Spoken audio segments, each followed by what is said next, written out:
Naitwa Amos Nungu, ni mkurugenzi mkuu wa Tume ya Taifa ya Sayansi na Teknolojia COSTECH. COSTECH ni taasisi ya umma, imeanzishwa mwaka 1986, ni taasisi ya muungano. Kwa jana pale mwezi 12 tarehe 2 tulizindua Samia Commercialization Fund, ambayo ni fedha kwa ajili ya kutoa usaidizi kwa maana ya mkopo kwenye gharama nafuu. Tunaita revolving fund, kwamba akope, afanye ubunifu wake, arejeshe mwingine akope. Kwa hiyo siku zile serikali ili pledge bilioni 2.3. Ndio maana mfuko ukazinduliwa.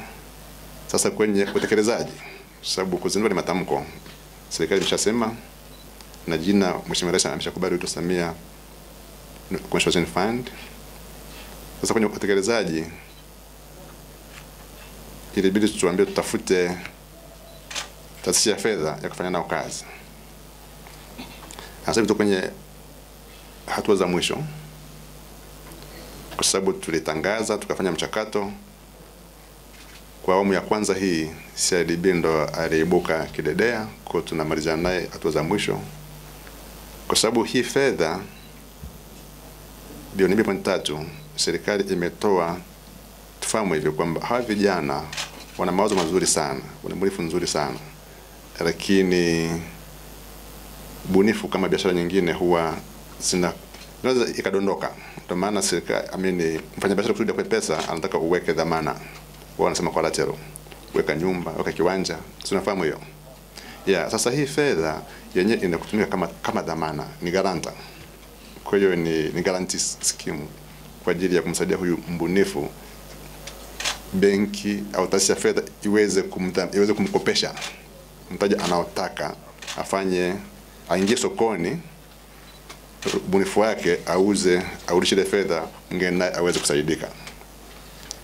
Kwa hiyo kwa kuanzia, kama nilivyosema, tunaanza na benki ya CRDB, lakini benki mengi yalionyesha nia.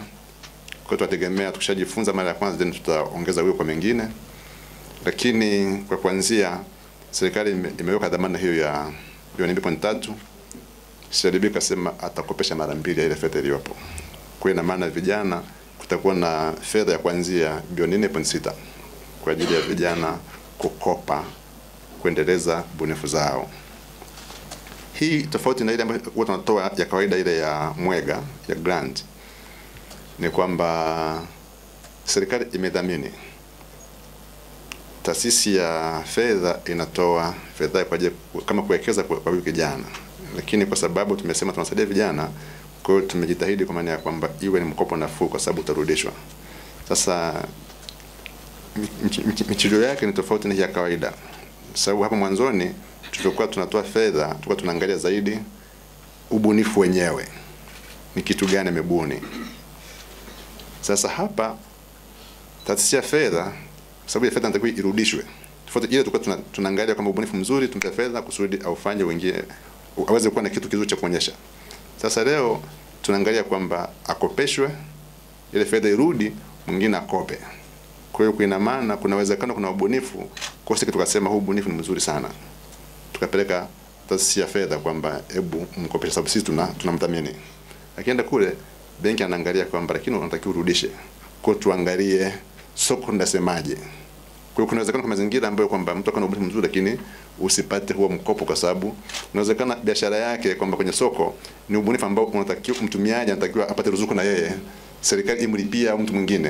Kwa hiyo tunategemea kwamba muda ukifika tutajua cha kufanya.